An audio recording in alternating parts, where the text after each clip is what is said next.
Hello नमस्कार। क्या आप भी जमीन का परिमार्जन कराते हैं और अंत में पता चलता है कि आपका परिमार्जन सक्सेसफुल नहीं हो रहा है, यानी किसी कारणवश आपका परिमार्जन को रद्द कर दिया जाता है और वहां पर कारण भी बतलाया जाता है कि इस कारण की वजह से आपका परिमार्जन रद्द कर दिया गया है। तो आज के सेशन में मैं आप लोग को बतलाने वाला हूं कि आखिरकार ये परिमार्जन रद्द होता है तो आपके पास पता कैसे चलेगा कि किसके कारणवश परिमार्जन को रद्द कर दिया गया है और इसके आगे का प्रोसेस क्या होने वाला है, यानी परिमार्जन रद्द कर दिया गया है तो उसको हम लोग फिर से कैसे सुधारेंगे यानी उसको अप्लाई कैसे करेंगे। आज के सेशन में मैं आप लोग को कंप्लीट जानकारी देने वाला हूं, तो आप लोग इस सेशन को पूरा एंड तक देखिएगा और स्टेप बाय स्टेप मेरे बात को फॉलो करते चलिएगा। देखिए, आप लोगों में से ऐसे बहुत लोग होंगे जो केवल जो है परिमार्जन कराकर और छोड़ देते हैं, सोचते हैं कि ऑटोमेटिक जो है अपने आप ये जो है सक्सेसफुल हो जाएगा, यानी परिमार्जन के माध्यम से हमारे जमीन में जो भी कोई फॉल्ट हो चुका है, यानी जिसके लिए आप परिमार्जन करा रहे हैं, यानी नाम गम सुधार के लिए परिमार्जन करा रहे हैं या जमीन को ऑनलाइन दिखाने के लिए परिमार्जन करा रहे हैं,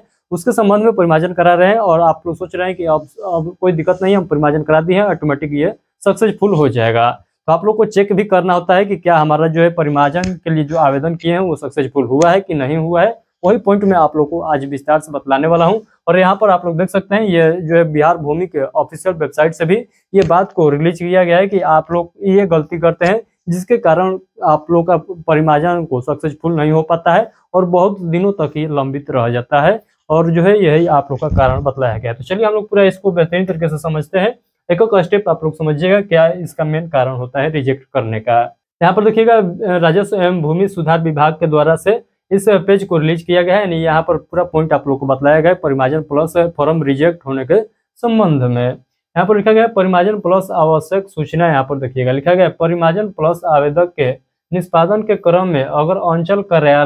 अंचल कार्यालय द्वारा आवेदन में कोई त्रुटि पाई जाती है तो आवेदन को आवेदक के लॉगिन में त्रुटि सुधार हेतु वापस कर दिया जाता है। तो आवेदक के लॉगिन में ये क्या मतलब होता है, तो देखिए आप सभी लोग जानते हैं बिहार भूमि के ऑफिशियल वेबसाइट पर जाइएगा तो वहां पर आप लोग को एक अकाउंट बनाना पड़ता है, यानी आप लोग साइबर कैफ से कराइएगा तो साइबर कैफ जो है अपना अकाउंट ऑटोमेटिक जो है ऑलरेडी बनाया रहता है। तो उसके अकाउंट पर ये जब आप लोग का परिमार्जन जो कराए हैं उसका रिजेक्ट कर दिया जाएगा जो कारण बतला के, तो उसके जो है अकाउंट पर आ जाएगा, यानी वो लॉगिन करेगा तो उसको पता चलेगा कि किस कारण वजह से उसका जो है परिमार्जन वाला जो आवेदन था उसको रिजेक्ट किया गया है, तो उसके अकाउंट पर पता चल जाएगा। अदरवाइज आप लोग अपना से कर रहे हैं तो आप भी अपने मोबाइल नंबर वहां पर डालकर लॉगिन करिए और लॉगिन करिएगा तो वहां पर आप लोग को दिखाएगा पूरा डिटेल में कि आप कब इसका परिमार्जन कराए थे और ये इसका रिजेक्ट जो हुआ है किस कारणवश हुआ है। अब इसके बाद जो है फिर से आप लोग को रीअप्लाई करना पड़ता है उस कारण को सुधारने के बावजूद, यानी उस कारण को सुधारने के बाद फिर से आप लोग को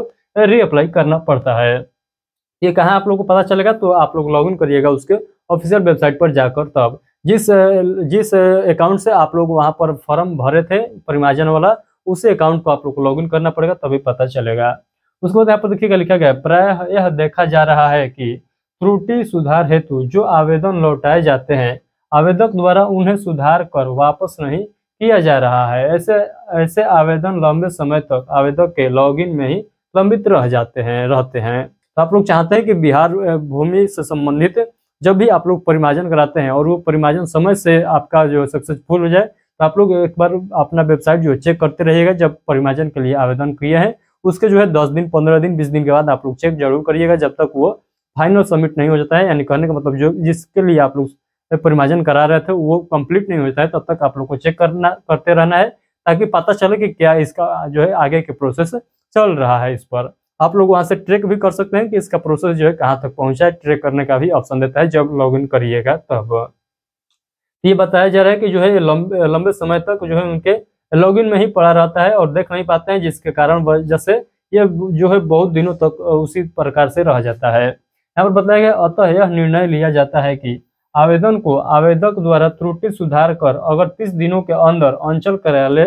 को वापस नहीं किया जाता है तो ऐसे आवेदन बिना किसी कार्यवाही के समाप्त कर दिया जाएगा। यानी ये बतलाया जा रहा है यदि आपका फॉर्म को रिजेक्ट किया गया है जो कारण बतलाकर किसी कारण की वजह से आपका फॉर्म रिजेक्ट हो रहा है जब, तो वो कारण को भी बतलाएगा। यदि आवेदन फिर से आप लोग रीअप्लाई नहीं करते हैं उस कारण को सुधार कर तब आप लोग को क्या किया जाएगा 30 दिन के अंदर जो है उसका जो है रीअप्लाई नहीं कराते हैं तो 30 दिन के बाद उस फॉर्म को पूर्णतः समाप्त कर दिया जाएगा, यानी फिर से आप लोग को न्यू फॉर्म को फिलअप करना होगा, यानी फिर से आप लोग को परिमार्जन कराना होगा, जैसे पिछला बार कराए थे उसी पॉइंट को यहाँ पर बताया गया है। आवेदक अगर चाहे तो दोबारा आवेदन कर सकता है, कोई दिक्कत वाली बात नहीं है। यह नहीं कि समाप्त हो गया है आपका आवेदन तो दोबारा आवेदन नहीं होगा, आप चाहे जितनी बार आवेदन कराना चाहते हैं करा सकते हैं, कोई दिक्कत वाली बात नहीं है। यहाँ पर जो मेन पॉइंट बताया गया है ये आप लोग के परिमार्जन के विषय पर ही बताया गया है, यानी आप लोग जब भूमि के सुधार के लिए परिमार्जन कराते हैं या नाम सुधारने के लिए या अपने भूमि को ऑनलाइन दिखवाने के लिए आप लोग जब परिमार्जन कराते हैं तो उस समय आप लोग को चेक भी करना होता है कि हमारा परिमार्जन सक्सेसफुल हो रहा है कि नहीं हो रहा है, रिजेक्ट हो रहा है तो फिर से आप लोग को आवेदन कराना पड़ता है। ये सभी पॉइंट को आप लोग जो है लॉगिन करके चेक करते रहिएगा, तभी जो है आप लोग का समय से परिमार्जन जो है सक्सेसफुल हो पाएगा। तो आई होप कि आज के सेशन में जो मैं आप लोग को बताया हूँ ये आप लोगों को क्लियर समझ में आ चुका है। अदरवाइज कोई भी डाउट रह जाता है परिमार्जन प्लस के पोर्टल के बारे में तो आप लोग हमसे बेहिचक पूछिएगा, मैं उसका रिप्लाई जरूर दूंगा। और आप लोग को मैं ऑलरेडी एक सेशन में बताया हूँ कि परिमार्जन कैसे कराना है। परिमार्जन का 2 क्राइटेरिया होता है, एक होता है आप लोग का जो नाम गाम सुधार के लिए परिमार्जन कराना होता है और दूसरा होता है कि आपका जमीन जो है नेट पर शो नहीं हो रहा है यानी रसीद नहीं कट रहा है, उस कंडीशन में आपका क्या करना होता है तो परिमार्जन कराना होता है। तो दोनों पॉइंट को मैं पूरा बेहतरीन तरीके से बताया हूँ, कैसे आप लोग को किस कैटेगरी के लिए कैसे आवेदन करना है पूरा विस्तार से आप लोग को अलग अलग सेशन करके बताया हूँ। तो उस वीडियो को देख लीजिएगा, वो वीडियो आप लोग को इस वीडियो के प्लेलिस्ट में मिल जाएगा, तो वीडियो आप लोग खोज लीजिएगा और वहां से देख लीजिएगा। चलिए आज के लिए इतना ही, मिलते हैं आगे के सेशन में, तब तक के लिए आप सभी को बहुत बहुत धन्यवाद।